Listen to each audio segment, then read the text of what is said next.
Hello everyone. This video I'm going to talk about the example problems in a textbook, and it's about um, a friction about the friction. Yeah.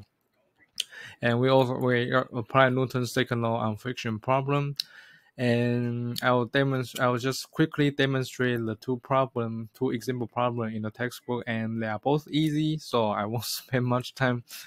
I won't spend too much time on this two problem. Okay, so example 5.8. He wants you to calculate the braking distance. Okay, let me see.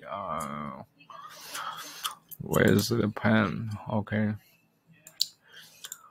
he wants to calculate the braking distance. Mm-hmm. You want to calculate the braking.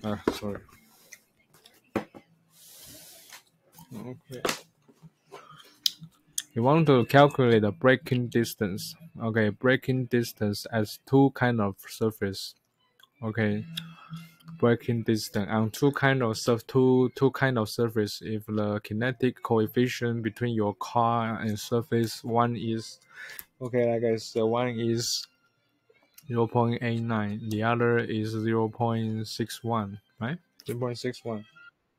Okay, so what's the braking distance? So that's the problem. Let's face the problem again. If you have a car, you start pushing on a brake, and as you also when you after you hit the brake, so the friction force will drag you. Your friction force will drag you, and your initial and when and at the moment when you hit the brake, your velocity is the I think the speed is 25 meter per second. Okay. Okay. At that moment, when you hit the brake, at that moment, your speed is 25 meter per second. And what's the braking distance? Okay, what's the braking distance? Okay, so and actually, this we also have to simplify problem. Also, we have to assume it's constant acceleration motion, constant acceleration motion. Yeah, but I think in reality, when you hit the brake, your car slow down. That's true. Yeah, but but is it a constant acceleration or constant deceleration? I think in reality, it's not. But right now we are fresh year physics class. So let's assume when you hit the brake, when you hit the brake, the friction between car and surface drag the car, and then he's doing constant deceleration, and then finally your car stop. Okay, okay, and yeah, there's only friction force to drag you. Okay, and the friction force. Okay, let's say the friction force like in the last so like the friction also normally proportional to your normal force, and the ratio is so called kinetic friction coefficient. Okay, let's use the 0.89 okay as an example. And after that, you try your 0.61 by yourself because I want to do both again because this problem is simple. Okay, so what's the amount of normal force? So and also we also assume this is only 1D motion. 1D motion. You see doing the motion on x direction. So no acceleration in y direction.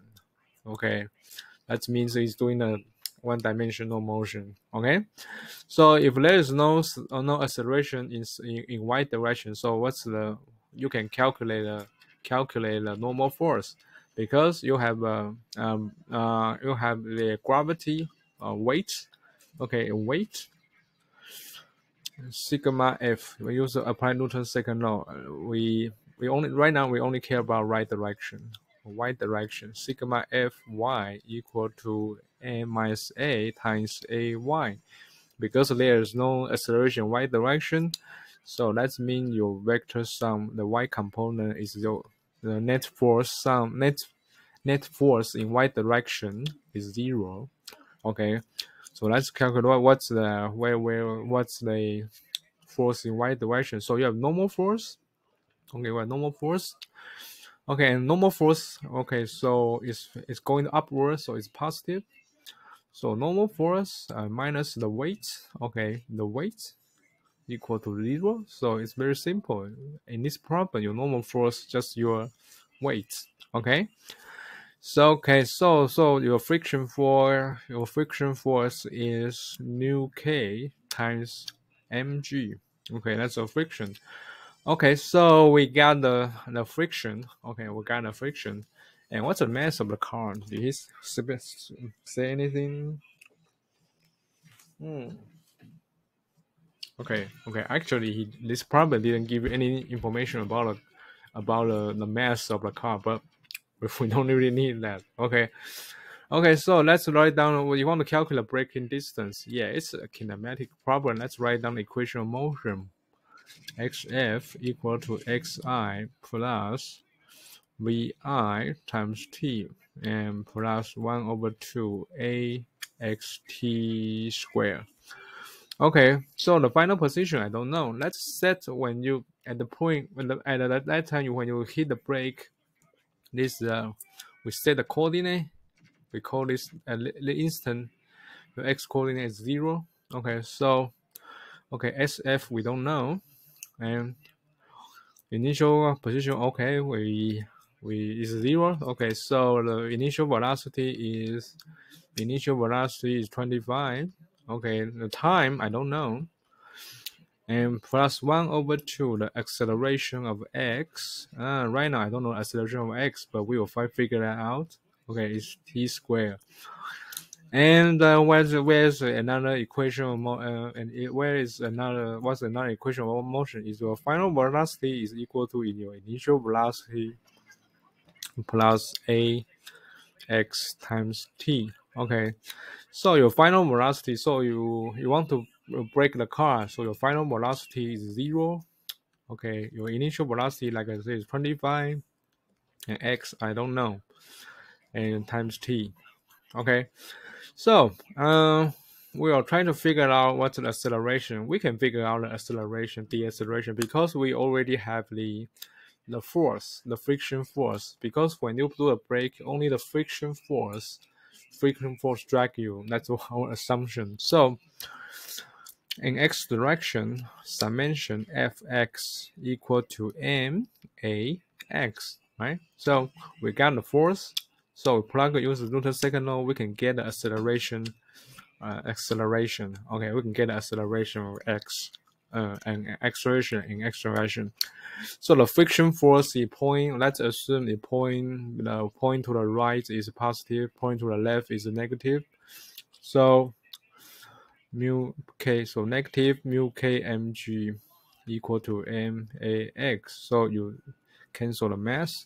So your ax is minus mu k times g. Okay, so we got acceleration. So it's just your kinetic friction coefficient times the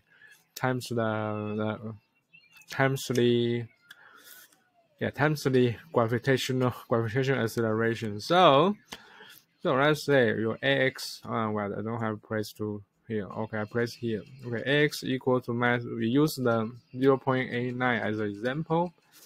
And what's the g? Okay, so what's the value? The value is 9.8 times 0.89 and times minus 1. So it's minus 7. Let's say it's minus 8.72. So we got the acceleration. So we put this in.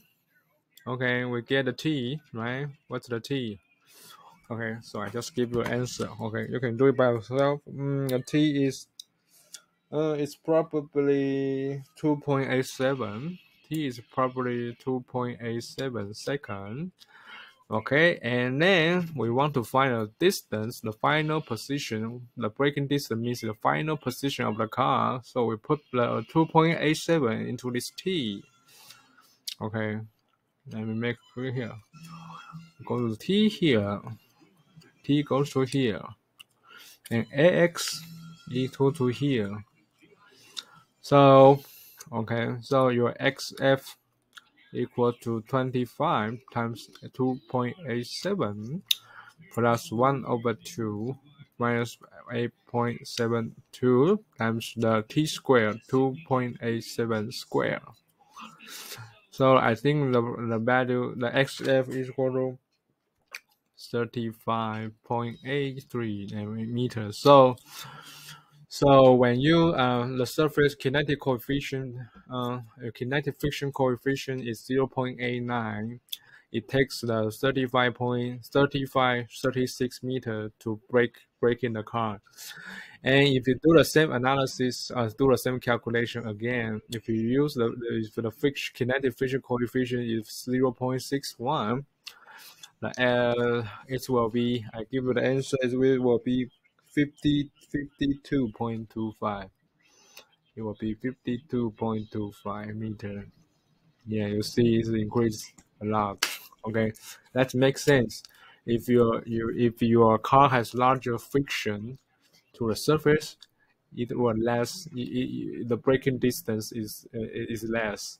Yeah. On the other hand, you don't have much friction. If you don't have much friction between your car and surface, you need a longer time to stop the car. Okay.